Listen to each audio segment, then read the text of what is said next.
أعوذ بالله من الشيطان الرجيم. بسم الله الرحمن الرحيم.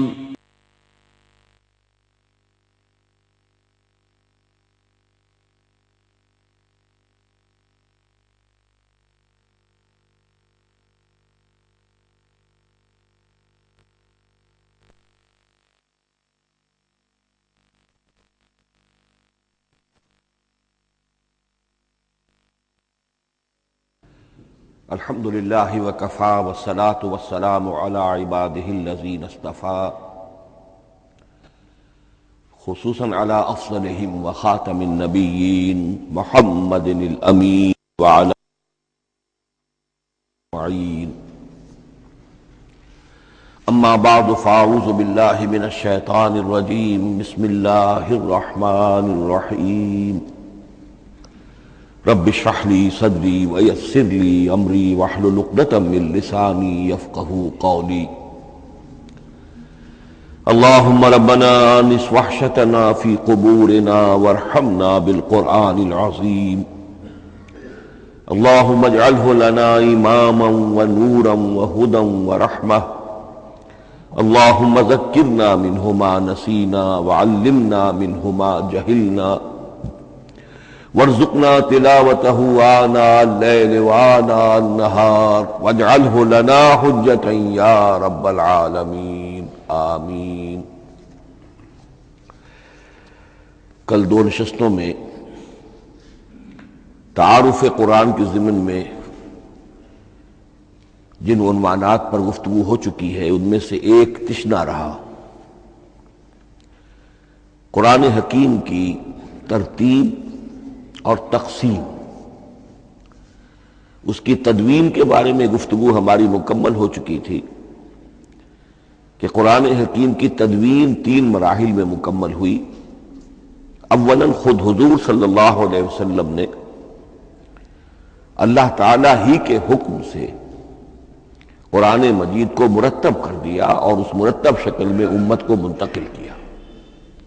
ترتیب معین ہو چکی تھی لیکن وہ کتابی شکل میں ما بین الدفتین جمع نہیں ہوا.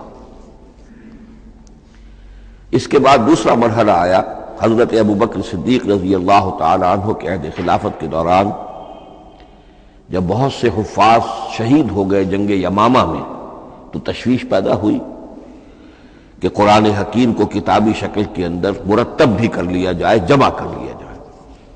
چنانچہ یہ کام حضرت ابوبکر صدیق کے عہد خلافت میں پورا ہو گیا اور اس کے لیے مصحف کا نام حضرت عبداللہ ابن مسعود کی تجویز پر حضرت ابوبکر صدیق رضی اللہ تعالی عنہ نے طے کیا. لیکن اس کے چونکہ ابھی پڑھنے کے انداز میں لوگوں کو کافی آزادی دی گئی تھی کہ اپنے اپنے لہجے کے مطابق لوگ پڑھ سکتے ہیں، تو اس سے محسوس ہوا کہ اب اس کے لکھنے کے انداز میں بھی فرق آ رہا ہے. تو اس لیے ضرورت محسوس ہوئی کہ اس کا ایک اسکرپٹ، ایک رسم الخط جو متفق علیہ ہو، اجماعی ہو، وہ طے کر دیا جائے. چنانچہ یہ تیسرا مرحلہ حضرت عثمان رضی اللہ تعالی عنہ کے عہد خلافت میں طے پایا. اسی لیے اس کو مصحف عثمانی کہتے ہیں، اس لیے کہ وہ رسم الخط اب ہمیشہ ہمیشہ کے لیے طے ہے.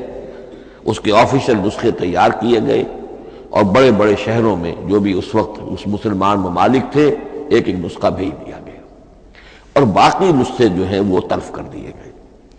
تو اس طریقے سے گویا کہ ربع صدی کے اندر یہ تینوں مرحلے جو ہیں مکمل ہو گئے ہیں. اور جیسا کہ میں نے عرض کیا، سب تسلیم کرتے ہیں کہ جو قرآن آج ہمارے پاس ہے وہ وہی ہے بعینہ جو محمد الرسول اللہ نے اپنی امت کو دیا تھا. البتہ جہاں تک قرآن کی ترتیب اور تقسیم کا تعلق ہے، بعض باتیں تو میں بیان کر چکا ہوں، ان کا صرف اجمالی اعادہ کروں گا. نمبر 1 یہ کہ قرآن کی جو بیسک یونٹ ہے، بنیادی اکائی، وہ آیت ہے. آیت کو ہم جملہ نہیں کہہ سکتے، آیت کو ورس نہیں کہہ سکتے، مصرع نہیں کہہ سکتے، اس کی اسی اصطلاح کو ہمیں ریٹین کرنا ہوگا. آیتیں چھوٹی بھی ہیں، بڑی بھی ہیں. آیتیں صرف حروف مقطعات پر بھی مشتمل ہیں اور مرکبات ناقصہ پر بھی مشتمل ہے، پورے جملے کی ایک آیت بھی ہے اور کئی جملوں پر ایک آیت بھی مشتمل ہے۔ یہ تمام امور توقیفی ہیں، یعنی حضور صلی اللہ علیہ وسلم کے بتانے پر موقوف علیہ، ان میں کسی کے اجتہاد کو، کسی منطق، کسی گرامر، کسی نحو، کسی بیان کے کسی اصول کو کوئی دخل نہیں۔ جہاں تک آیتوں کی تعداد کا تعلق ہے وہ مختلف فی ہے، وہ اتفاقی نہیں ہے، اس لیے کہ 6,500 کے لگ بھگ آیات ہیں۔ فرق کیوں ہے؟ ایک بڑا فرق تو اس وجہ سے واقع ہو جاتا ہے کہ تمام سورتوں کے آغاز میں جو آیت بسم اللہ لکھی ہوئی ہے اس کے ضمن میں ایک اختلاف ہے کہ آیا ہر مرتبہ اس آیت کو کاؤنٹ کیا جائے یا نہ کیا جائے۔ صرف ایک سورت ہے سورہ توبہ جس کے شروع میں آیت بسم اللہ نہیں ہے، باقی 113 سورتوں کے آغاز میں بسم اللہ لکھی ہوئی ہے، تو بعض حضرات اس کو سمجھتے ہیں کہ یہ کاؤنٹ نہیں کی جائے گی، بلکہ یہ تو در حقیقت صرف سورتوں کے درمیان فصل اور فرق قائم کرنے کے لیے یہ آیت بسم اللہ لکھ دی گئی ہے۔ تو آپ سمجھیے کہ جو اس پہ اختلاف ہوگا تو 113 کے عدد کا فرق تو اسی سے واقع ہو جائے گا۔ بعض اور مقامات پر بھی آیات کی تعداد میں قدر اختلاف ہے وہ روایات ہی کی بنیاد پر، کسی شخص کو خود یہ حق حاصل نہیں ہے کہ وہ اس میں کوئی فرق کر سکے، تبدیلی کر سکے۔ بہرحال 6,500 کے لگ بھگ آیات ہے قرآن حکیم کی۔ آیتیں مل جل کر سورتوں کی شکل میں ہیں، ان کی تعداد متفق علیہ ہے 114۔ سورت سور سے بنا ہے، سور کے معنی فصیل ہے، گویا کہ ہر سورت جو ہے وہ اللہ تعالیٰ کے علم، معرفت، حکمت کا ایک شہر ہے۔ سورتوں میں آیات کے باہمی ربط کے حوالے سے اس کے معنی کے اندر اور اس کی حکمتوں کے اندر اضافہ ہوتا ہے، ربط آیات، اور جس طریقے سے کہ مختلف موتیوں کو پرو دیا جائے ایک دھاگے میں، اس سے ہار وجود میں آئے، جو ترتیب ہوگی موتیوں کی اس سے ان موتیوں کا حسن دوبالا ہو جائے گا۔ ایسے ہی معاملہ آیات قرآنیہ کا ہے کہ جو ایک سورت کے اندر ہیں اور ہر سورت کا ایک مرکزی مضمون یا عمود ہوتا ہے اور تمام آیتیں اس سے منطلق اور اس سے منسلک ہوتی ہیں۔ ان سورتوں کے بعد جیسا کہ میں نے عرض کیا، دور صحابہ میں ہمیں صرف ایک اصطلاح اور ملتی ہے، حزب اور یا منزل۔ وہ اس سہولت کے لیے کہ اگر ایک ہفتے میں پورا قرآن ختم کرنا ہو، اس کی تلاوت مکمل کرنی ہو تو روزانہ ایک حزب پڑھ لیا جائے۔ یہ چونکہ دور صحابہ میں بھی مذکور ہے، لہذا اس میں ہم دیکھتے ہیں کہ حسن موجود ہے، یعنی یہ کہ نہ تو یہ قباحت ہے کہ سورتوں کو توڑا گیا ہو، بلکہ پوری صورتیں شامل ہیں۔ کوئی مصنوعی مساوات قائم کرنے کی کوشش نہیں ہے، کوئی حزب نسبتاً تھوڑا سا زیادہ بڑا ہے، کچھ تھوڑا سا چھوٹا ہے، لیکن تقریباً مساوی ہے۔ خام خواہ کی کوئی مصنوعی مساوات قائم کرنے کی کوشش نہیں ہے، اور اس کے باوجود یہ حسن موجود ہے کہ سورہ فاتحہ کو اگر ہم علیحدہ رکھ دیں کہ وہ پورے قرآن حکیم کے لیے ایک دباچہ اور مقدمہ ہے، تو پہلے حزب یا پہلی منزل میں 3 سورتیں، دوسرے میں 5، تیسرے میں 7، چوتھے میں 9، پانچویں میں 11، چھٹی میں 13، یہ سیڑھی ہے بالکل۔ اور جو آخری حزب مفصل کہلاتا ہے، اس میں چونکہ آخری پارے میں آپ کو معلوم ہے چھوٹی چھوٹی سورتیں ہیں تو تعداد 65 ہے، وہ بھی جو آخری تعداد ہے 13 اس کا ملٹیپل ہے۔ بہرحال یہ حزب یہ بھی دور صحابہ میں اس کا تذکرہ ہمیں ملتا ہے۔ البتہ جو مزید تقسیم کی چیزیں ہمارے ہاں معروف ہیں وہ بات کی چیزیں، رکوعوں میں طویل صورتوں کو تقسیم کیا گیا تاکہ ایک رکعت میں اگر طویل صورت میں سے کوئی آیات پڑھنی ہے تو اس طرح پڑھی جائیں کہ مضمون ٹوٹے نہ۔ یہ حجاج بن یوسف کے زمانے میں یہ کام ہوا ہے اور بڑے غور و فکر سے ہوا، اور واقعتاً محسوس ہوتا ہے کہ معنوی جو ربط اور تعلق ہے اس کو محفوظ رکھا گیا ہے۔ لیکن جو دوسری تقسیم ہمارے ہاں معروف ہو گئی ہے وہ پاروں کی ہے۔ اول تو یہ معلوم نہیں کہ یہ تقسیم کب ہوئی، مجہول الزمان ہے یہ۔ نمبر 2 یہ کہ اس میں یہ زیادتی بھی نظر آتی ہے کہ سورتوں کی فصیلیں توڑ دی گئی ہیں۔ گویا کہ ایک مصنوعی مساوات قائم کرنے کے لیے کہ 30 دن میں اگر قرآن مجید ختم کرنا ہو، ہر مہینے میں ایک ختم قرآن کوئی شخص کرنا چاہے تو روزانہ ایک پارہ پڑھ کر، لیکن یہ کہ اس میں وہ حسن موجود نہیں ہے، بلکہ یہ قباحت موجود ہے کہ صورتیں کاٹ دی گئی۔ اس کے بعد اب جو بات مجھے عرض کرنی تھی وہ یہ ہے کہ زیادہ عرصہ نہیں گزرا کہ قرآن حکیم کی ترتیب اور تقسیم کے ضمن میں ایک اور حقیقت سامنے آئی ہے، اور یہ حقیقت یہ ہے کہ قرآن حکیم کی سورتوں کے گروپس ہیں۔ اب یہ چونکہ ایک بالکل ماضی قریب کا معاملہ ہے، اس سے پہلے یہ ذکر موجود نہیں تھا۔ اول تو یہ بات بھی مان لیجئے کہ قرآن مجید میں ترتیب اور نظم، اس کے بارے میں ہمارے اسلاف نے نہ کوئی زیادہ محنت کی اور نہ انہوں نے سمجھا کہ اس میں کوئی خاص ربط ہونا ضروری ہے۔ لیکن یہ کہ عہد حاضر میں مولانا حمید الدین فراہی رحمۃ اللہ علیہ ہندوستان میں ایک ایسے عالم پیدا ہوئے کہ جنہوں نے نظم قرآن کو اپنا خاص موضوع بنایا کہ یہ جو آیات باہم جوڑی گئی ہیں تو آخر کوئی حکمت ہے، سورتوں میں جو ربط قائم کیا گیا ہے یقیناً حکمت پر مبنی ہے، ورنہ سب سے سیدھی ترتیب تو جیسا کہ میں نے کل عرض کیا تھا یہ ہوتی ترتیب نزولی سے قرآن کو مرتب کر دیا جاتا۔ لیکن یہ کہ سورتیں آپ کو معلوم ہے طویل سورتوں میں ایسا بھی ہے کہ وہ ایک وقت میں نازل نہیں ہوئی بلکہ متعدد اوقات میں، اور سورہ بقرہ جو ہے وہ تقریباً 2 سال میں اس کی جو تنزیل ہے وہ مکمل ہوئی۔ تو پھر کچھ آیتوں کو جوڑنا، کس کو کہاں رکھنا ہے، کس کو کہاں رکھنا ہے، تو یہ حضور صلی اللہ علیہ وسلم نے خود کیا ہے، اللہ تعالیٰ کے حکم سے کیا ہے، تو یہ چیزیں حکمت سے خالی تو نہیں ہو سکتی۔ تو انہوں نے اس کو خاص اپنا موضوع بنایا اور ان کے سامنے بعض حقائق آئے ہیں، وہ حقائق ہیں جو اب میں آپ کے سامنے بیان کر رہا ہوں۔ اس میں ایک اشکال ہو سکتا ہے، اسے میں چاہتا ہوں کہ پہلے رفع کر دوں کہ یہ چیز اگر ہمارے اسلاف کے نظر میں نہیں آئی اور ان کی توجہ ادھر نہیں ہوئی تو یہ تو گویا کہ ایک بڑی مشکوک سی بات ہوگی۔ قرآن مجید کے علم کے ضمن میں گویا کہ متقدمین کے فہم پر ہمیں کچھ تان کرنا ہوگا، لیکن یہ بات درست نہیں ہے۔ قرآن مجید ایک ایسی کتاب ہے جس کے بارے میں خود حضور نے جو فرمایا لا تنقضی عجائبہ، اس قرآن کے عجائب کبھی ختم نہیں ہوں، ولا یخلق عن کثرت الرد، بار بار کے پڑھنے سے اس پر کوئی پرانا پن، کوئی بوسیدگی طاری نہیں ہوگی، ولا یشبع منہ العلماء، اور کبھی اہل علم اس سے سیری محسوس نہیں کریں گے۔ تو قرآن مجید لا تنقضی عجائبہ، جیسے جیسے دنیا آگے بڑھ رہی ہے، تمدن آگے بڑھ رہا ہے، علم انسانی جو ہے مادی فزیکل سائنسز کا علم آگے بڑھ رہا ہے، قرآنی حقائق اور مبرہن ہو رہے ہیں، اور واضح ہو رہے ہیں، اور نکھر رہے ہیں۔ بہت سی باتیں ہمارے اسلاف کے علم میں نہیں آ سکتی تھی، اس لیے کہ ابھی انسانی معلومات کا دائرہ بہت ہی محدود تھا۔ ذوالقرنین کون تھے؟ اب چونکہ تاریخ مفسرین کے علم میں نہیں تھی تو سکندر اعظم کو سمجھا گیا کہ ذوالقرنین ہے، حالانکہ سکندر کی شخصیت اور ذوالقرنین کی وہ شخصیت جو قرآن میں بیان ہوئی ہے دونوں میں کوئی مناسبت ہے ہی نہیں۔ اسی طریقے کا معاملہ یہ کہ نظم قرآن کا ایک پہلو کہ جو ابھی پوری طریقے سے آشکارا نہیں ہوا تھا، یہ دور وہ ہے کہ جس میں اللہ کی فضل و کرم سے وہ بات بھی اب کھل کر سامنے آئی ہے، اور اس سے در حقیقت توثیق ہو رہی ہے حضور کے اس فرمان کی کہ لا تنقضی عجائبہ، اس کے عجائب کبھی ختم نہیں ہوگی۔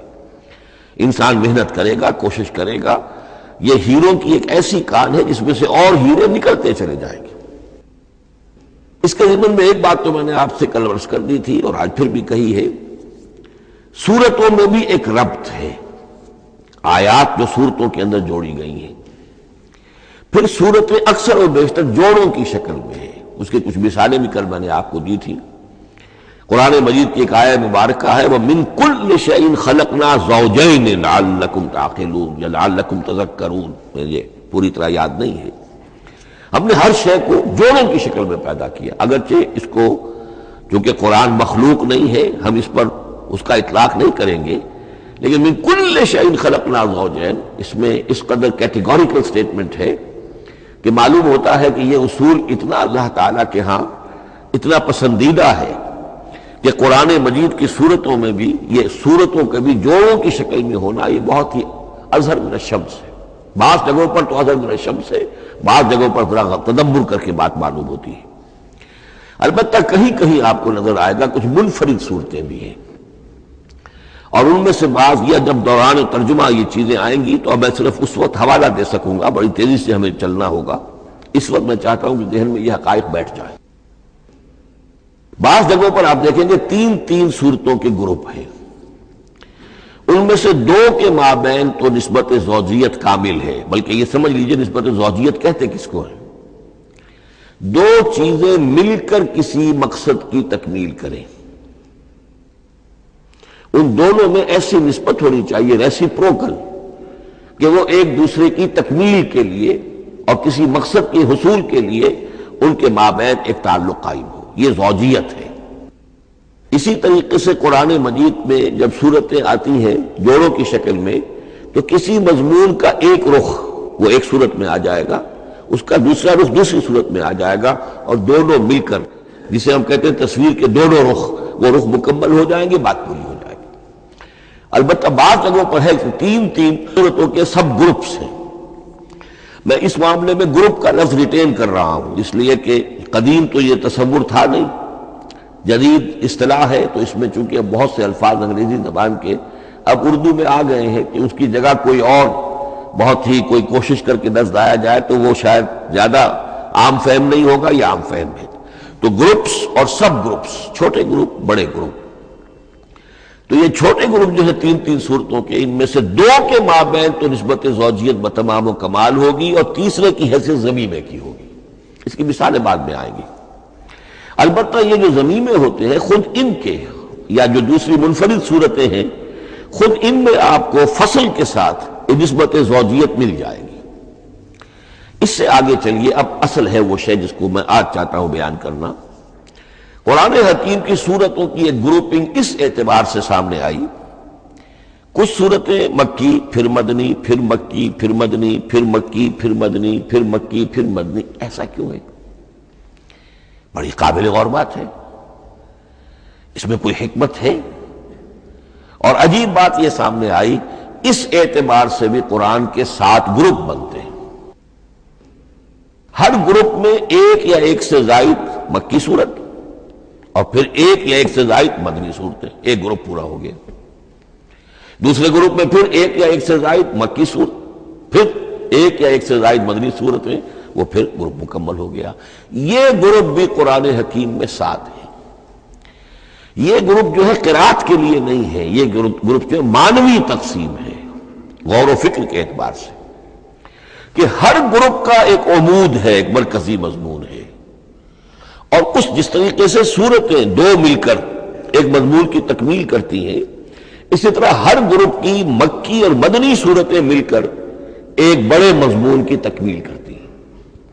اس طریقے سے گویا کہ یہ قرآن مجید میں 7 گروپ ہیں بڑے بڑے، جو کہ جس میں کہ صورتیں جو ہیں وہ جمع کی گئی ہیں۔ مثلا میں اب آپ کو اشارتاً بتا دوں، پہلے گروپ میں سورہ مکی جو ہے وہ صرف ایک ہے، سورہ فاتحہ، تعداد میں تو ایک ہے، وہ اپنے حجم کے اعتبار سے چھوٹی بھی ہے لیکن بہت بھاری صورت ہے۔ وَلَقَدْ آتَيْنَاكَ سَبْعًا مِنَ الْمَثَانِي وَالْقُرْآنَ الْعَظِيمِ، محض اس صورت کو بھی قرآن عظیم کہا گیا ہے۔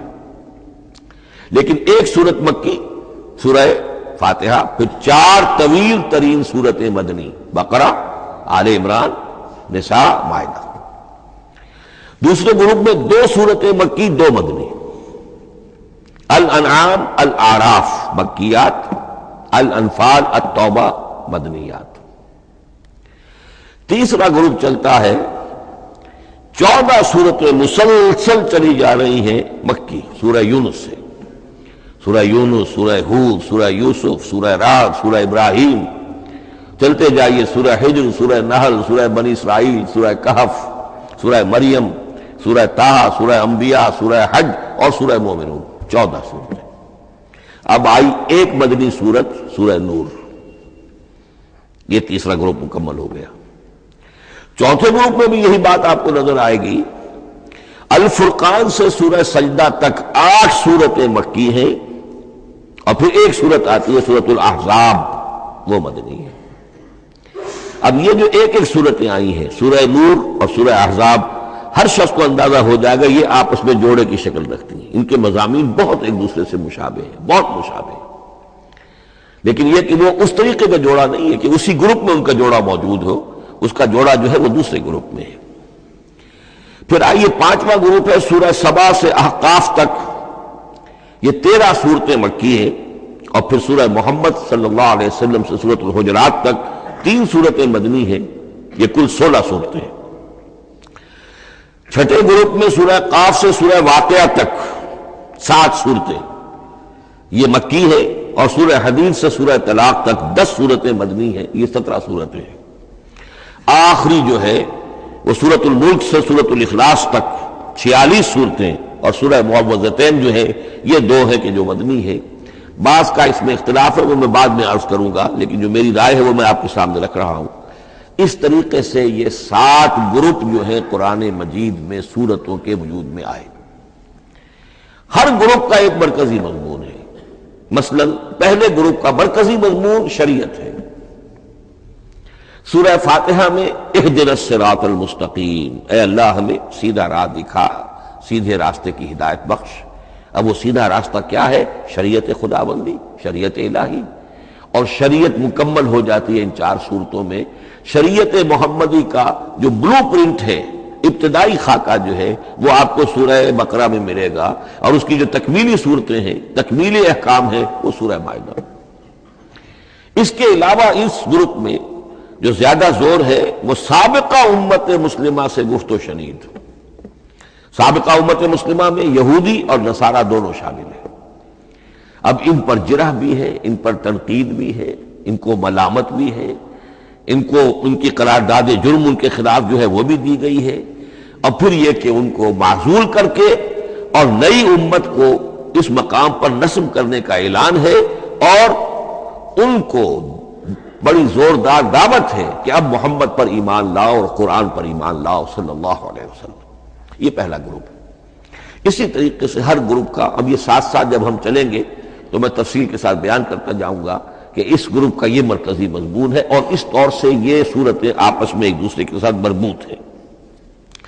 ان گروپوں میں آپ نے دیکھا ہوگا کہ پہلے اور آخری گروپ ان کی ایک ریسیپروکل سی صورت ہے کہ پہلے گروپ میں مکی صورت صرف ایک چھوٹی سی، اور مدنی صورتیں 4-6 پارے سے زائد پر پھیلی، جبکہ آخری گروپ میں سارے دونوں پارے جو ہے سورہ ملک سے شروع ہو کر مکی صورتوں پر مشتمل ہے، آخر میں آ کر چھوٹی چھوٹی صورتیں وہ مدنیات ہیں۔ یہ ایک دوسرے کے بالکل ریسیپروکل ہیں، کانورس۔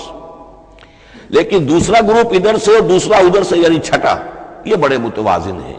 2 صورتیں مکی، 2 مدنی، اور ادھر 7 صورتیں مکی اور 10 مدنی، لیکن 7 صورتیں جو ہیں وہ 3 رکوعوں کی ہیں، ان میں سے ایک 4 رکوع کی بھی ہے، اور اکثر و بیشتر وہ جو دوسری ہے وہ 2 رکوعوں کی ہے، تقریباً متوازن بنتی ہے۔ تو درمیان میں جو ہے ان میں جو مدنی صورتوں کا حصہ بہت کم ہے، اکثر و بیشتر جو ہے وہ مکی صورتیں ہیں۔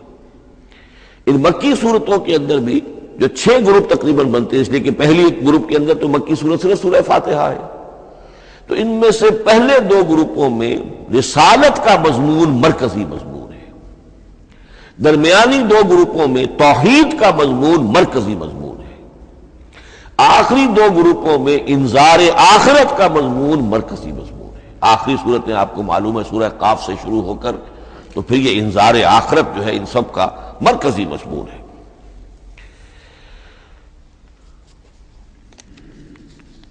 مدنی قرآن جو ہے یہ بھی آپ نوٹ کر لیجئے کہ کل قرآن کا 1/3 ہے تقریباً، اور اس 1/3 کا 2/3 پورا کا پورا پہلے گروپ میں آ گیا ہے۔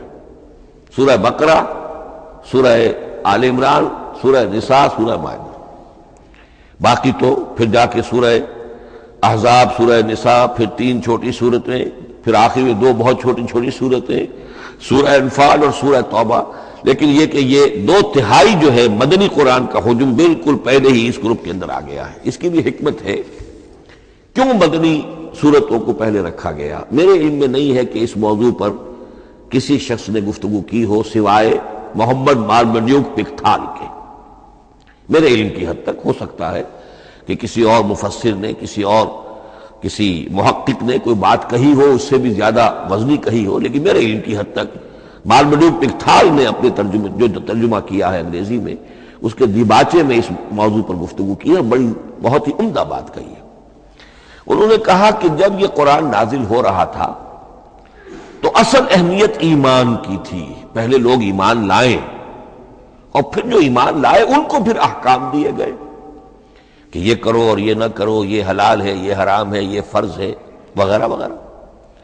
لیکن جب ایک امت وجود میں آ گئی، امت کے وجود میں آنے کے بعد اب نسلاً مسلمان پیدا ہو رہے ہیں، ان کے ہاں اب ضرورت پہلے اسلام کی ہے، چاہے بچہ چھوٹا ہی ہے پہلے اسے احکام سکھائے جائیں گے، بچہ چھوٹا ہی ہے نماز پڑھنی سکھائی جائے گی، بچہ چھوٹا ہی ہے روزہ رکھنا سکھایا جائے گا۔ تو امت کے اس طرح تشکیل پا جانے کے بعد اب اصل اہمیت جو ہے وہ احکام کی ہو گئی ہے، احکام اب مقدم ہے اور ایمان کا معاملہ جو ہے وہ اس کے بعد مؤخر ہے۔ کوئی شخص بالغ ہوگا، ذہین ہوگا، فطین ہوگا، غور و فکر کی صلاحیت سے اگر اللہ تعالیٰ نے اسے بہرور کیا ہوگا پھر وہ حقیقت ایمان تک رسائی حاصل کرے گا، ورنہ یہ ہے کہ عام ایک مسلمان جو ہے اسے جہاں تک احکام کا تعلق ہے ان پر تو عمل کرنا ہی ہے۔ تو یہ بڑی میں سمجھتا ہوں کہ ذہانت پر مبنی بات ہے کہ جو محمد مارملیوک پنگتھال نے کہی ہے اور مجھے اس سے اتفاق ہے۔ اب آئیے اگلا معاملہ، اگلی بحث، اگلا موضوع، قرآن کا موضوع کیا ہے؟ کیا قرآن فلسفے کی کتاب ہے، سائنس کی کتاب ہے، کیا یہ جیولوجی کی کتاب ہے، فزکس کی کتاب ہے، کس چیز کی کتاب ہے؟ تو پہلی بات یہ سمجھیے، قرآن کا موضوع ہے انسان، لیکن انسان کی اناٹمی نہیں، انسان کی فزیولوجی نہیں، انسان کی اینتھروپولوجی نہیں، کچھ نہیں، انسان کی ہدایت۔ یہ ہدایت کا لفظ بنیادی ہے قرآن مجید کے لیے۔ چنانچہ دیکھیے ذرا نوٹ کر دیجئے، سورہ بقرہ کے شروع ہی میں ھدی للمتقین، پھر اس کے وسط میں ھدی للناس، سورہ یونس میں فرمایا ھدی ورحمۃ للمؤمنین، سورہ لقمان میں فرمایا ھدی ورحمۃ للمحسنین، سورۃ البقرہ اور النحل میں فرمایا، نمل میں ھدی وبشریٰ للمؤمنین، آل عمران میں وموعظۃ للمتقین، ھدی وموعظۃ للمتقین، پھر 3 مرتبہ الہدیٰ هو الذی ارسل رسولہ بالہدیٰ ودین الحق لیظہرہ علی الدین کلہ۔ الہدیٰ، ہدن نکرہ ہے، الہدیٰ معرفہ ہو گیا، یعنی ہدایت کاملہ، ہدایت تامہ، ہدایت ابدی۔ اسی طرح سورۃ النجم میں فرمایا وَلَقَدْ جَاءَهُم مِّن رَّبِّهِمُ الْهُدَىٰ، سورۃ الجن میں وَإِنَّا لَمَّا سَمِعْنَا الْهُدَىٰ آمَنَّا بِهِ، سورہ بنی اسرائیل میں وَمَا مَنَعَ النَّاسَ أَن يُؤْمِنُوا إِذْ جَاءَهُمُ الْهُدَىٰ، سورہ بنی اسرائیل میں بھی یہ الفاظ آئے، سورہ کہف میں بھی آئے۔ تو قرآن کا موضوع ہے ہدایت، اور اس کو اب ذہن میں رکھیے کہ انسان کے علم کے 2 گوشے ہیں۔ علم انسانی 2 حصوں میں منقسم ہے، ایک حصہ ہے فزیکل ورلڈ کا علم جو حواس کے ذریعے سے حاصل ہوتا ہے، مادی حقائق ان کا علم۔ حواس 5 ہمارا دیکھنا، سننا، سونگنا، چکھنا، چھونا، یہ تمام صلاحیتیں ہیں، ان سے کچھ معلومات حاصل ہوتی ہیں، اور عقل کا یہ کمپیوٹر ان کو پروسیس کرتا ہے، اس سے نتائج نکالتا ہے، نتائج نکال کے سٹور کر لیتا ہے۔ پھر مزید کوئی معلومات حواس کے ذریعے سے حاصل ہوتی ہیں، اب ان کو وہ پھر پروسیس کر کے جو سابق میموری سٹورڈ ہے اس کے ساتھ ریکنسائل کر کے کوئی اور نتیجہ اخذ کرتا ہے۔ اس طرح رفتہ رفتہ رفتہ رفتہ انسان کا یہ علم بڑھتا چلا جا رہا ہے، اور ہم نہیں کہہ سکتے کہ ابھی اور کہاں تک جائے گا۔ آج سے چند 100 سال پہلے بھی انسان تصور نہیں کر سکتا تھا کہ انسانی علم وہاں پہنچ جائے گا جہاں آج پہنچ چکا ہے۔ اس علم کا وحی سے کوئی تعلق نہیں، اس علم کا تعلق ہے علم اسماء سے، جو حضرت آدم میں ودیعت کر دیے گئے تھے بالکل شروع میں۔ سورہ بقرہ کا 4تھا رکوع جو ہے اس کے شروع میں ذکر ہے وَعَلَّمَ آدَمَ الْأَسْمَاءَ كُلَّهَا، اللہ نے آدم کو تمام نام سکھا دیے. اور اس کے آخر میں ذکر ہے جب آدم کو اور حوا کو حکم دیا گیا کہ اب زمین میں جا کر اور وہاں کا چارج سنبھالو، تو فرمایا وَإِمَّا يَأْتِيَنَّكُم مِّنِّي هُدًى فَمَن تَبِعَ هُدَايَ فَلَا خَوْفٌ عَلَيْهِمْ وَلَا هُمْ يَحْزَنُونَ. وہ علم ہدایت ہے. یہ دو چیزیں بالکل علیحدہ ہیں. علم اسماء در حقیقت یوں سمجھیے کہ جیسے آم کی گٹھلی میں پورا آم کا درخت ہوتا ہے، وہی تو گٹھلی ہے جو آپ زمین میں دباتے ہیں، پھر اگر پانی وہاں پڑتا ہے، زمین میں روئیدگی بھی ہے، وہ گٹھلی پھٹے گی، وہ جو اس میں سے دو پتے نکلیں گے، وہ پتے اوپر بڑھیں گے، درخت بنے گا. وہ پورا درخت جو ہے آم کی گٹھلی میں موجود تھا. صرف اسے پورا درخت بننے میں 2 سال 3 سال 4 سال لگیں گے، لیکن درخت موجود تھا. پوٹینشلی بالقوہ پورا درخت آم کی گٹھلی میں موجود تھا. ایکچولی بالفعل وہ آم کا درخت جو ہے کئی سال کے اندر وجود میں آیا. بعین ہی یہ معاملہ ہے. کل مادی حقائق کا کل علم حضرت آدم علیہ السلام کے وجود میں ودیعت کر دیا گیا پوٹینشلی. اب اس کی ایکسفولیشن ہو رہی ہے، وہ بڑھتا جا رہا ہے، برگ و بار لا رہا ہے. اور یہ علم جو ہے اس کا تعلق جیسا کہ میں نے عرض کیا آسمانی ہدایت سے نہیں ہے. اب یہ خود رو پودا ہے، بڑھتا چلا جا رہا ہے. اور کہاں تک پہنچے گا؟ علامہ اقبال نے صحیح تعبیر کی ہے عروج آدم خاکی سے انجم سہمے جاتے ہیں کہ یہ ٹوٹا ہوا تارا مہ کامل نہ بن جائے. علامہ کی زندگی میں تو انسان نے چاند پر قدم نہیں رکھا تھا، لیکن یہ کہ اب تو چاند پر قدم رکھ کر انسان آ چکا. تو عروج آدم خاکی سے انجم سہمے جاتے ہیں کہ یہ ٹوٹا ہوا تارا مہ کامل نہ بن جائے. یہ ہے انسانی علم. اس انسانی علم کے ساتھ اگر وہ علم وہی علم ہدایت نہ ہو تو یہ علم جو ہے بجائے خیر کے شر بن جاتا ہے. آج وہ شیطانی قوت بن چکا ہے، وہ علم ہلاکت کا سامان بن چکا ہے، تباہی کا ذریعہ بن چکا ہے. لیکن اس کے ساتھ دوسری بات ضروری تھی جو کہ وحی کے ذریعے سے آنے والا علم تھا. فَإِمَّا يَأْتِيَنَّكُم مِّنِّي هُدًى فَمَن تَبِعَ هُدَايَ فَلَا خَوْفٌ عَلَيْهِمْ وَلَا هُمْ يَحْزَنُونَ. یہ علم الہدایت جو ہے یہ در حقیقت قرآن حکیم میں آ کر مکمل ہو گیا ہے. اس کے لیے بھی میں چاہتا ہوں کہ بات آپ سمجھ لیں. اس میں جو ارتقاء ہوا ہے، پہلی کتابیں نازل ہوئی ان میں بھی ہدن تو تھی. کل بھی میں نے آپ کو آیت سنائی تھی سورہ مائدہ کی انا انزلنا التوراۃ فیہا ہدی و نور. ہم نے تورات نازل کی تھی، اس میں ہدایت بھی تھی، نور بھی تھا. اسی رکوع میں 7واں رکوع ہے وہ سورہ مائدہ کا، انجیل کے بارے میں فیہ ہدی و نور. اس میں بھی ہدن بھی تھی، ہدایت بھی تھی، نور بھی تھا. لیکن یہ ہدایت اور یہ نور درجہ بدرجہ ترقی کر رہا ہے، یہاں تک کہ کامل ہوا ہے. قرآن میں آ کر الہدا بن گیا ہے. اب یہ ہدن نہیں، الہدا، کامل ہدایت نامہ. اس کی وجہ کیا ہے؟ دیکھیے ایک بچے کو اگر آپ تعلیم دینا چاہتے ہیں تو اس کی ذہنی سطح کو ملحوظ رکھے بغیر تو نہیں دے سکتے. آپ چاہے پی ایچ ڈی استاد رکھ دیں کسی بچے کے لیے، بچہ بھی پرائمری کی تعلیم پا رہا ہے، وہ پی ایچ ڈی کا استاد کیا کچھ پلا دے گا اس کو، کیا پڑھا دے گا اس کو؟ اس کی اپنی استعداد جو ہے ابھی اتنی کم ہے کہ اسی کی مناسبت سے اسے تعلیم دی جائے گی. رفتہ رفتہ وہ آگے بڑھے گا یہاں تک کہ وہ اپنے پوری عقل کے اور شعور کی پوری شدت اور قوت کو پہنچ جائے گا، بلوغت کو پہنچ جائے گا. اب اسے آخری علم پڑھایا جائے گا، اب اسے فلسفہ پڑھایا جائے گا. پہلے وہ ہسٹری پڑھ رہا تھا، اب فلسفی آف ہسٹری پڑھے گا. اس حوالے سے تدریجاً اللہ تعالیٰ نے تورات میں صرف احکام ہے، حکمت ہے ہی نہیں. انجیل میں حکمت ہے، احکام ہے ہی نہیں.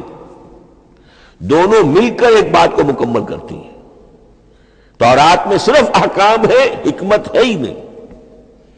جیسے کہ میں نے عرض کیا تھا بچے کو آپ بتا دیتے ہیں بھئی روزہ ٹوٹ جاتا ہے اس طریقے سے، روزے کا مطلب یہ ہے اب دن بھر کھانا کچھ نہیں ہے، چاہے بچہ ابھی 6 سال کا ہے، 7 سال کا ہے، 8 سال کا ہے. آپ بتا رہے ہیں احکام تو دے دیے جائیں، یہ کرو یہ نہ کرو، یہ ڈوز ہیں یہ ڈونٹس ہیں. تو احکام عشرہ دی 10 commandments، احکام دیے گئے، حکمت نہیں۔ ابھی حکمت کا تحمل ان کے لیے ممکن نہیں تھا، ابھی وہ عہد طفولیت ہے نوع انسانی کا۔ یوں سمجھیے کہ آج سے 3500 سال قبل کا انسان، 1400 قبل مسیح میں تورات دی گئی ہے حضرت موسیٰ علیہ السلام کو۔ اب یہ 2000 مسیح آنے والا ہے تو 3400 سال پہلے کی بات ہے، تو انسانی ذہن ابھی جس سطح پر تھا، یہاں تک کہ 2000 سال پہلے حضرت مسیح علیہ السلام کے بھی الفاظ انجیل میں موجود ہیں، اب بھی موجود ہیں۔ اپنے حوارین سے آپ نے فرمایا تھا ابھی مجھے تم سے اور بھی بہت سی باتیں کہنی تھی، مگر ابھی تم ان کا تحمل نہیں کر سکو گے، جب وہ فارقلیت آئے گا تو تمہیں سب کچھ بتائے گا۔ یہ پیشین گوئی تھی محمد الرسول اللہ صلی اللہ علیہ وسلم۔ ابھی تم تحمل نہیں کر سکتے، ابھی 600 برس اور چاہیے تمہاری ذہنی بلوغت کے لیے۔ تو الہدا مکمل ہوا ہے قرآن حکیم میں آ کر۔ البتہ ایک نقطہ اس میں نوٹ کیجئے، قرآن مجید اگرچہ کتاب ہدایت ہے، سائنس کی کتاب نہیں ہے، لیکن اس میں سائنٹیفک فینومینا کی طرف اشارے موجود ہیں۔ چونکہ قرآن مجید ان تمام جو بھی یہ کائناتی حقائق ہیں ان سب کو آیات الہیہ قرار دیتا ہے۔ ان فی خلق السماوات والارض واختلاف اللیل والنہار والفلک التی تجری فی البحر بما ينفع الناس وما انزل اللہ من السماء من ماء فاحیا به الارض بعد موتها وبث فیہا من کل دابۃ وتصریف الریاح والسحاب المسخر بین السماء والارض لآیات لقوم یعقلون۔ یہ سب نشانیاں ہیں اللہ کی، اللہ کی قدرت، اللہ کی عظمت، اللہ کے علم کامل، اللہ کی حکمت بالغہ، سب نشانیاں۔ تو یہ جو فزیکل فینومینا ہے ان کی طرف قرآن ریفر کرتا ہے۔ بعض حقائق وہ ہے کہ جن کا تعلق ایسٹرونومی سے ہے، کل فی فلک یسبحون، یہ تمام اجرام سماویہ جو ہیں یہ اپنے اپنے مدار میں تیر رہے ہیں، معلوم ہوا ہر شے حرکت میں ہے۔ انسان پر تو ایک دور ایسا گزرا ہے وہ یہ سمجھتا تھا زمین ساکن ہے اور سورج حرکت کر رہا ہے، پھر ایک دور آیا کہا نہیں سورج ساکن ہے، زمین حرکت کرتی ہے، اس کے لیے چکر لگاتی ہے، اور آج ہمیں معلوم ہوا ہر شے حرکت میں ہے، ہر شے۔ سورج کا بھی اپنا ایک مدار ہے، اس میں وہ حرکت کر رہا ہے اپنے پورے کنبے کو لے کر، یہ پورا سولر سسٹم اس کا کنبہ ہے، اس پورے کنبے کو لے کر وہ بھی ایک مدار میں حرکت کر رہا ہے۔ تو معلوم ہوا کل فی فلک یسبحون۔ اب یہ کل کا لفظ جس طرح منقع ہو کر، جس طرح مبرہن ہو کر، جس شان کے ساتھ آج وہ علیحدہ ہوا ہے، واضح ہوا ہے، آج سے پہلے انسان کو معلوم نہیں تھا۔ تو یہ جو فزیکل فینومینا ہے جن کی طرف قرآن مجید ریفر کرتا ہے، یہ اگرچہ قرآن کا اصل موضوع نہیں ہے، لیکن ایک بات جان لیجئے کہ قرآن مجید میں ان فزیکل فینومینا کے بارے میں جو بات کہی گئی ہے وہ غلط نہیں ہو سکتی، اور یہ وہ حقیقت ہے کہ جو اس دور میں آ کر اتنی واضح ہوئی ہے۔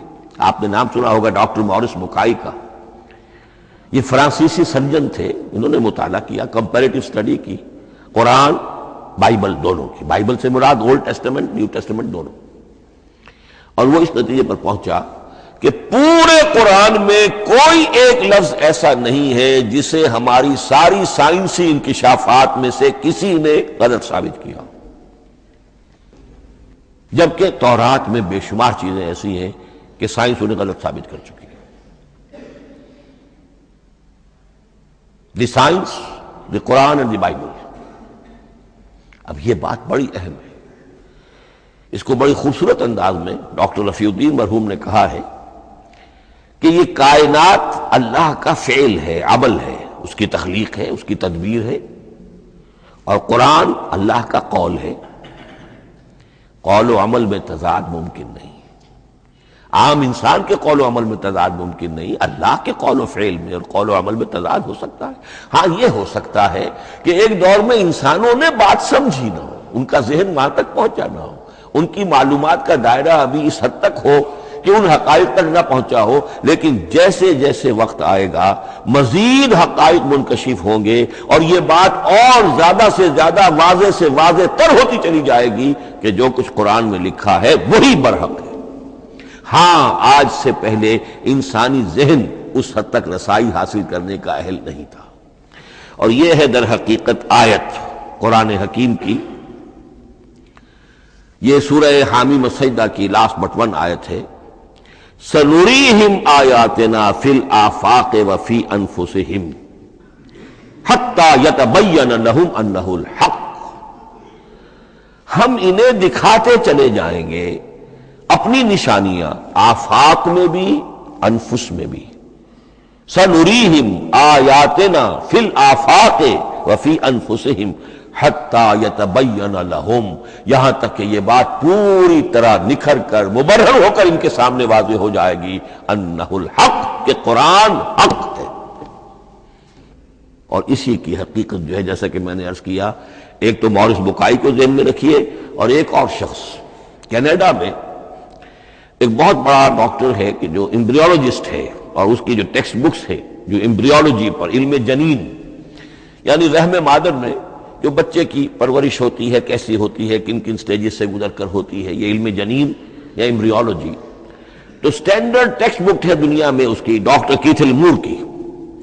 اور وہ حیران رہ گیا کہ میں نے جب قرآن کا مطالعہ کیا کہ آج سے 1400 برس قبل، جبکہ نہ مائکروسکوپ تھی، نہ ڈسیکشن ہوتا تھا ابھی ہیومن باڈی کا، یہ حقائق جو قرآن بیان کر رہا ہے، وَلَقَدْ خَلَقْنَا الْإِنسَانَ مِنْ صُلَالَةٍ مِّن مَّاءٍ مَّهِينٍ ثُمَّ جَعَلْنَاهُ نُطْفَةً فِي قَرَارٍ مَّكِينٍ ثُمَّ خَلَقْنَا النُّطْفَةَ عَلَقَةً فَخَلَقْنَا الْعَلَقَةَ مُضْغَةً فَخَلَقْنَا الْمُضْغَةَ عِظَامًا فَكَسَوْنَا الْعِظَامَ لَحْمًا۔ یہ کہاں سے معلوم ہوئے؟ اور واقعہ یہ ہے کہ اس سے زیادہ صحیح تعبیر ممکن نہیں۔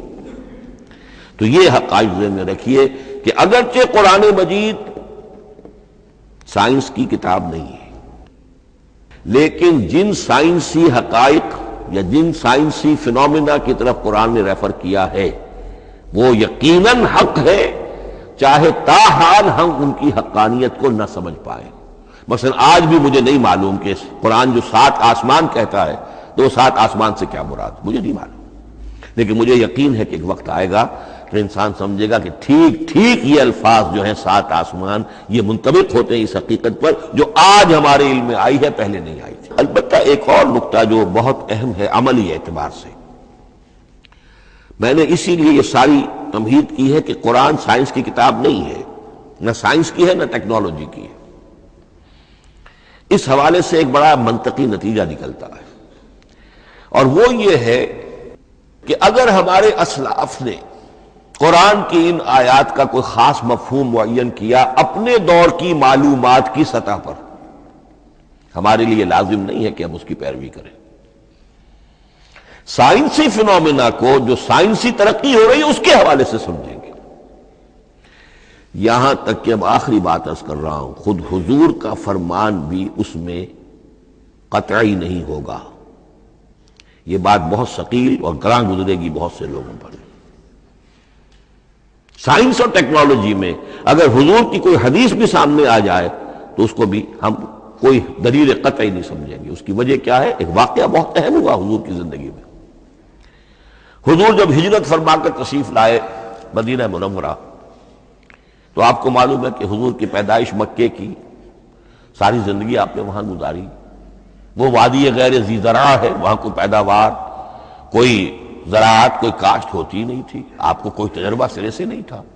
ہاں تجارت کا تجربہ تھا، بھرپور تجارت کی تھی۔ یہاں آئے تو آپ نے دیکھا کھجوروں کے سلسلے میں انصار مدینہ تعبیر نخل، وہ اس کا ایک اصطلاح ہے۔ کھجور ایک ایسا پودا ہے جس کا ایک فیمیل فلاور ہوتا ہے اور ایک میل علیحدہ۔ اب میل فلاور اور فیمیل فلاور ان دونوں کو قریب لے آئیں تو اس سے اس بات کا زیادہ امکان ہو جاتا ہے فرٹیلائزیشن ہو اور پھل بنے اور زیادہ آپ کو پھل حاصل ہو، فصل زیادہ ہو۔ اگر وہ فاصلے پر رہیں گے تو ہو سکتا ہے کہ اس کا امکان کم ہو، تو وہ ان کو قریب جوڑ دیتے تھے۔ حضور نے دیکھا تو آپ نے فرمایا کہ آپ لوگ ایسا نہ کریں تو کیا ہے، یعنی نیچر جو ہے، nature can take care of it self. آخر فطرت ہے، فطرت نے یہ ساری چیزیں بنائی ہیں، آپ ایسا نہ کریں تو کیا ہے؟ صرف یہ کہا آپ نے روکا نہیں، لیکن ظاہر بات ہے صحابہ کرام کے لیے رضوان اللہ تعالی علیہ مجمعین حضور کا اتنا کہنا بھی گویا کہ حکم کے درجے، انہوں نے اس سال وہ کام نہیں کیا، فصل کم ہو گئی۔ اب وہ ڈرتے ڈرتے جھجکتے جھجکتے حضور کی خدمت میں آئے۔ حضور آپ نے فرمایا تھا، ہم نے وہ نہیں کیا، تعبیر نخل اس سال نہیں کی ہم نے، فصل کم ہوئی ہے۔ آپ نے فرمایا انتم اعلم بامور دنیاکم، اس کا ایک ایک لفظ یاد کر لیجئے، انتم اعلم بامور دنیاکم، اپنے یہ دنیاوی اور مادی معاملات میں تم زیادہ تجربے کار ہو، تم زیادہ حقائق سے واقف ہو۔ میں عالموں کا لفظی ترجمہ یہاں کرنا جو ہے اس کی جرت مجھے نہیں ہو رہی، تم زیادہ واقف ہو ان چیزوں سے، میں یہ چیزیں سکھانے نہیں آیا۔ آپ ٹیکنالوجی پڑھانے نہیں آئے تھے، آپ طب سکھانے نہیں آئے تھے، آپ کوئی اور سائنس پڑھانے نہیں آئے تھے، ورنہ تو ہم شکوہ کرتے کہ آپ نے ہمیں ایٹم بم بنانا کیوں نہیں سکھا دیا پہلے ہی۔ نہیں، یہ موضوع ہی نہیں ہے۔ قرآن کا موضوع معین ہونا چاہیے۔ قرآن کا موضوع انسان کی ہدایت، اس ہدایت کے لیے جس قدر اس کو ضرورت ہے علم کی کہ وہ جو یہ فزیکل فینومینا ہیں ان کے حوالے سے بھی ہدایت حاصل کرے، اس حد تک ان کا تذکرہ ہے۔ لیکن یہ یقین اور ایمان ہونا چاہیے کہ قرآن مجید کے الفاظ میں جو شے مضمر ہے وہ کبھی غلط ثابت نہیں ہوگی۔ یہ ہو سکتا ہے کہ قرآن کی کسی آیت کا کوئی مفہوم ہمارے اسلاف نے 1000 برس پہلے یا 600 برس پہلے سمجھا ہو اور وہ مفہوم غلط ثابت ہو جائے، وہ ایک علیحدہ بات ہوگی، لیکن قرآن مجید کا ٹیکسٹ جو ہے اس کے اندر کہیں ایسی بات نہیں آ سکتی۔ اب آئیے فہم قرآن کے اصول۔ ظاہر بات ہے کہ اس موضوع پر اصول تفسیر پر کوئی مجھے تفصیلی اس وقت گفتگو کرنے کا موقع تو نہیں ہے، البتہ یہ کہ 7 گنتی کر کے چیزیں نوٹ کر لیجئے کہ جس سے قرآن مجید کے فہم میں سہولت حاصل ہوگی۔ پہلی بات وہ کہ جو کسی درجے میں پہلے بھی سامنے آ چکی ہے، قرآن کا اسلوب استدلال منطقی نہیں ہے، فطری ہے۔ ایک ہوتا ہے منطق کی گتھیوں سے اور منطق کے اصولوں سے اور منطق کی دلیلوں سے بات ثابت کی، یہ نہیں۔ قرآن فطرت انسانی کے مطابق بات کرتا ہے۔ ایک ان پڑھ شخص بھی قرآن کو اپنے سے دور یا اپنے آپ کو قرآن سے دور نہیں سمجھے گا اگر ذرا سا وہ قرآن کو سمجھ سکتا بس۔ لیکن یہ ہے کہ قرآن مجید کا جو اسلوب ہے وہ تو یہ کہ منطقی نہیں ہے، فطری ہے، یا اس میں اگر ایک لفظ کا اضافہ کیا جائے خطابی ہے۔ خطابی کیا ہوتا ہے؟ جو میں کل عرض کر چکا ہوں، خطبے کی ایک شان ہوتی ہے، وہ دلیل کے ساتھ ساتھ جذبات سے بھی اپیل کرتا ہے، اور اس میں آپ کو ایک اپنے باطن میں جھانکنے کی دعوت دی جاتی ہے۔ تم ذرا اپنے باطن میں جھانک کر دیکھو۔ بعض آیات ایسی ہیں، بڑی پیاری آیات ہیں، افی اللہ شک فاطر السماوات والارض، بس کیا اللہ کی ہستی میں بھی کوئی شک ہو سکتا ہے جو آسمان اور زمین کا پیدا کرنے والا ہے؟ غور کرو، سوچو۔ تو یہ صرف آپ کے درو بینی، آپ کو اپنے اندر جھانکنے کی دعوت ہے۔ اسی طرح اَإِنَّكُمْ لَتَشْهَدُونَ أَنَّ مَعَ اللَّهِ آلِهَةً أُخْرَىٰ، کیا واقعتاً تم اس کی گواہی دیتے ہو کہ اللہ کے ساتھ کوئی اور بھی الہ ہے؟ یہ گویا کہ کسی کے آنکھوں میں آنکھیں ڈال کر پیئرسنگ آئیز کے ساتھ کسی سے سوال کرنا، کیا واقعی؟ اور اس میں در حقیقت کون سی ہے پس منظر میں؟ یہ بنائے ہوئے ڈھکوسلے ہیں، ان پر خود تمہارا دل مطمئن نہیں ہے۔ تم کہتے تو ہو یہ ہمارا عقیدہ ہے اور یہ ہماری بات ہے اور یہ ہمارا موروثی عقیدہ ہے، ھذا ما وجدنا علیہ آباءنا، ہم نے آباء، لیکن واقعتاً غور تو کرو، کیا واقعی تم گواہی دیتے ہو کہ اللہ کے سوا کوئی اور الہ بھی موجود ہے؟ اس کو آپ کہیں گے خطابی انداز۔ نمبر 2، قرآن حکیم میں 2 طرح کی آیات ہیں، محکمات اور متشابہات۔ یہ سورہ آل عمران کے شروع میں یہ بہت اہم مضمون جو ہے وہ آ گیا ہے۔ هو الذی انزل علیک الکتاب منہ آیات محکمات ہن ام الکتاب واخر متشابہات، آل عمران آیت نمبر 7۔ اب یہ جو متشابہات ہیں یہ کون سی ہیں اور محکمات ہیں وہ کون سی ہیں، اس کو ذہن میں رکھیے۔ نمبر 1 محکم قطعی، تمام جتنی بھی آیات احکام ہیں وہ محکم ہے، یہ کرو یہ نہ کرو، یہ جائز یہ حرام، آیات احکام محکم، اسی ایک مادے سے لفظ بنا ہے یہ محکم بھی اور احکام حکم۔ البتہ عالم غیب کی ساری خبریں متشابہات میں سے، عالم غیب ہو، عالم ارواح ہو، عالم برزخ ہو، عالم آخرت ہو، ان کے تمام حقائق یہ متشابہات میں سے، ان کو ہم حقیقتاً سمجھ نہیں سکتے، ہمارا تجربہ ہی نہیں، ہمارا کوئی مشاہدہ ہی نہیں۔ جیسا کہ ایک حدیث میں آیا ہے جنت کی جو بھی نعمتیں ہیں، ایک تو وہ نعمتیں جن کا ذکر قرآن میں ہے اور ان الفاظ میں ہے جن سے ہم واقف ہیں، اب ان میں تو یہ ہے کہ حور و قصور اور پھل اور یہ اور دودھ اور شہد اور وغیرہ وغیرہ وغیرہ، وہ چیزیں ہم جانتے ہیں، تو وہ بھی حق ہے، ایسے ہی ہوں گی، اتوب ہی متشابہہ، لیکن یہ صرف نزل ہے، یہ تو ابتدائی مہمان نوازی ہے، نزل من غفور رحیم۔ جو اصل ضیافت ہونی ہے اہل جنت کی، اس کے بارے میں فرمایا وہ نعمتیں دینے ملیں گی، ما لا عین رات ولا اذن سمعت وما خطر علی قلب بشر، نہ کسی آنکھ نے کبھی دیکھی، نہ کسی کان نے کبھی سنی، نہ کسی انسان کے دل پر ان کا خیال تک وارد ہو، انہیں ہم کیا سمجھیں گے؟ تو عالم برزخ، عالم آخرہ، عالم غیب، عالم ارواح، ان کی تمام چیزوں کو ہم آیات متشابہات میں سے سمجھیں گے۔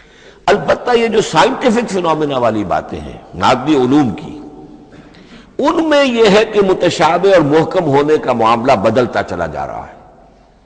جب تک وہ ہمارا سائنسی علم وہاں تک نہیں پہنچا تھا وہ آیت ابھی متشابہ تھی، سمجھ میں نہیں آ رہی تھی، لیکن اب جب کہ وہ بات وہاں پہنچ گئی اور کھل گئی بات، اب معلوم ہوا کل فی فلک یسبحون، اب یہ آیت محکمات میں آ گئی، اب یہ وہ بات نہیں رہی کہ جس کا صحیح مفہوم سمجھنا ہمارے لیے مشکل ہو۔ تیسری بات، تفسیر اور تعویل میں کیا فرق ہے؟ تفسیر کا عام طور پر لفظ استعمال ہوتا ہے لفظی طور پر، الفاظ کی بحث، نحوی بحث، قواعد گرامر جو ہے ان کے حوالے سے جو بحث کی جائے گی وہ تفسیر ہے، اور اس کی اصل حقیقت اور مدلول کو سمجھنے کی جو کوشش کی جائے گی وہ تعویل ہے۔ تو یہ دو الفاظ جو ہیں یہ مختلف ہوں گے، تفسیر اور تعویل۔ نمبر 4، تعویل عام اور تعویل خاص، یہ بہت اہم موضوع ہے۔ دیکھیے قرآن مجید نازل ہوا ایک خاص ٹائم اینڈ سپیس پس منظر میں، آج سے 1400 برس قبل 610 عیسوی سے لے کر 632 عیسوی تک نازل ہوا، حجاز میں نازل ہوا۔ اس کی ایک اولین مخاطب قوم تھی، وہ ان پڑھ قوم تھی، پڑھے لکھے شاذ الشاذ کالمعدوم کے درجے میں تھے، وہاں فلسفے کا سوال نہیں، کوئی منطق کی بات نہیں، کچھ بھی نہیں، اور اولین مخاطب وہی ہیں، اور جو بھی حالات ہیں اس وقت کے ان کے حوالے سے بات کی جا رہی ہے۔ اب قرآن مجید کی ہر آیت پر اولاً غور ہوگا اس اعتبار سے جب یہ نازل ہوئی ہے تو اس کا اس وقت کیا مفہوم سمجھا گیا، اس خاص کانٹیکسٹ میں، ٹائم اینڈ سپیس کانٹیکسٹ میں کیا مفہوم سمجھا گیا، یہ ہے تعویل خاص۔ لیکن اب دوسری طرف دیکھیے، یہی کتاب ہدایت ہے ابد الآباد تک کے لیے، اسی کتاب کو 20ویں صدی عیسوی کے انسان کے لیے بھی ہدایت نامہ بننا ہے۔ اگر دنیا طویل ہے اور 500 برس تک ہے تو 25ویں صدی عیسوی کے انسان کے لیے بھی ہدایت نامہ یہی کتاب بننی ہے۔ یہ عرب کے امیین کے لیے ہدایت نامہ تھی تو ایران کے فلسفیوں کے لیے بھی تو ہدایت نامہ تھی۔ لہذا ان الفاظ کے اندر یہ قرآن کے اعجاز کا وہ پہلو ہے جو بہت نمایاں ہے کہ ان الفاظ کے اندر کہ جو ایک خاص کانٹیکسٹ میں نازل ہوئے اور اس وقت ان کا ایک معین مفہوم سمجھا گیا، انہی میں وہ عموم بھی موجود ہے کہ اسی سے ہمیشہ ہمیشہ کے لیے ہدایت اخذ کی جا سکتی ہے۔ اس کو ہم کہیں گے تعویل عام، اس کانٹیکس سے ذرا نکال کر اب اس آیت کے الفاظ، اس کا در و بست، اس کا ما سبق، اس کے بعد ما بعد، سیاق و سباق، اس کے حوالے سے بیٹھ کر بات کی جائے۔ تعویل خاص میں شان نزول پیش نظر رہے گا، تعویل عام میں اس آیت کے الفاظ، ان کا در و بست اور آیت کا سیاق و سباق، یہ زیادہ زیر بحث رہے گا۔ تو معلوم ہوا کہ یہ دونوں چیزیں اپنی اپنی جگہ اہم ہیں۔ نہ تو انسان صرف تعویل خاص تک اپنے آپ کو محدود کر لے، اگر وہ کرے گا تو گویا کہ وہ صرف اس دور کا قرآن پڑھ رہا ہے، آج کا قرآن وہ نہیں پڑھ رہا۔ قرآن کے اندر تو واقعتاً یہ شان ہے کہ میں جس کے لیے الفاظ یہ استعمال کیا کرتا ہوں کہ ہر دور کے افق پر ایک خورشید تازہ کے مانند طلوع ہوگی یہ کتاب۔ معلوم ہوگا آج کا قرآن ہے، یہ ہمیں آج ملا ہے قرآن، اور گویا کہ آج جو ہمیں مسائل درپیش ہے ان کا حل ہے جو یہ قرآن پیش کر رہا ہے۔ یہ اس کا اعجاز ہے، یہ اس کا کمال ہے۔ اس اعتبار سے نوٹ کیجئے تعویل خاص اور تعویل عام، یہ الفاظ چونکہ بار بار دورہ ترجمہ آئیں گے تو اس لیے میں نے ان اصطلاحات سے چاہا کہ آپ واقف ہو جائیں۔ ایک اور اس میں بات سمجھنے کی ہے تذکر اور تدبر۔ قرآن سے بنیادی ہدایت حاصل کر لینا، اس کے لیے قرآن انتہائی آسان ہے۔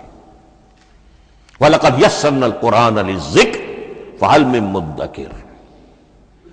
ذرا سی انسان کو عربی آتی ہو کہ براہ راست قرآن کا مفہوم آپ کے ذہن اور قلب پر نازل ہوتا چلا جائے، بس قرآن کا اصل جو پیغام ہے، جو اس کی اصل ہدایت ہے، اس کی تمثیل یوں سمجھیے کہ سمندر میں اگر کوئی آئل ٹینکر جو ہے ٹوٹ جائے تو میلوں جو آئل ہوتا ہے وہ سطح سمندر کے اوپر پھیل جاتا ہے، سطح پر رہے گا، نیچے تو جائے گا نہیں۔ تو یوں سمجھیے کہ قرآن مجید کا جو لب لباب ہے، لب لباب، وہ اس کی سطح پر موجود ہے، لیکن اس کے یہ مطلب نہیں ہے کہ صرف سطح ہی سطح ہے، اس کی گہرائی فیتم لس،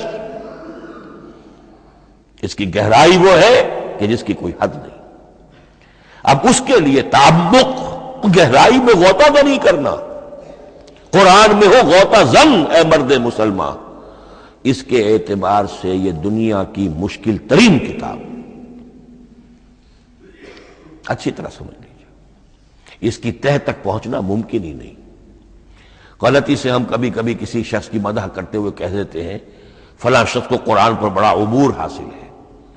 ایک عالم دین نے یہ الفاظ میرے بارے میں کہہ دیے تھے، میں نے فوراً ٹوک دیا، میں نے کہا آپ کیا، یہ قرآن کی آپ نے گویا کہ قرآن مجید کی شان میں گستاخی کی ہے، قرآن کی توہین کی ہے۔ عبور کہتے ہیں ایک کنارے سے دوسرے کنارے کو چلے جانا، دریا عبور کر لیا، قرآن کے کنارے ہے ہی نہیں، یہ ناپیدا کنار سمندر ہے، اس سمندر کا کوئی کنارہ نہیں، نہ اس کی گہرائی اور نہ اس کے کنارے۔ لہذا پوری زندگی کوئی امام راضی ہو، کوئی زمخشری ہو، کوئی ہو، پوری زندگی کھپا کر بھی وہ یہ نہیں کہہ سکے گا کہ میں نے قرآن مجید کو بتمام و کمال سمجھ لیا ہے۔ معاذ اللہ، معاذ اللہ، معاذ اللہ، ناممکن۔ وراء الورا ثم وراء الورا، یہ ہے تذکر اور تدبر۔ اس کے لیے تو پوری زندگی انسان کھپائے، پورا وقت اس کے لیے لگائے، پوری صلاحیت کھپا دے، تب بھی وہ بہت سی جگہوں پر پھر بھی کہے گا واللہ عالم۔ امام رازی کو بھی نہ معلوم کتنے مقامات پر جا کر یہ کہنا پڑا ہے کہ اللہ بہتر جانتا ہے۔ اعلم ان ھذا المقام مقام غامض عمیق محیب، یہ مقام تو بہت محیب ہے، پرہیبت ہے، بہت گہرا ہے، بہت غامض ہے۔ امام رازی کہہ رہے ہیں، 30 جلدوں میں تفسیر لکھنے والا شخص۔ اقول قولی ھذا واستغفر اللہ لی ولکم ولسائر المسلمین والمسلمات۔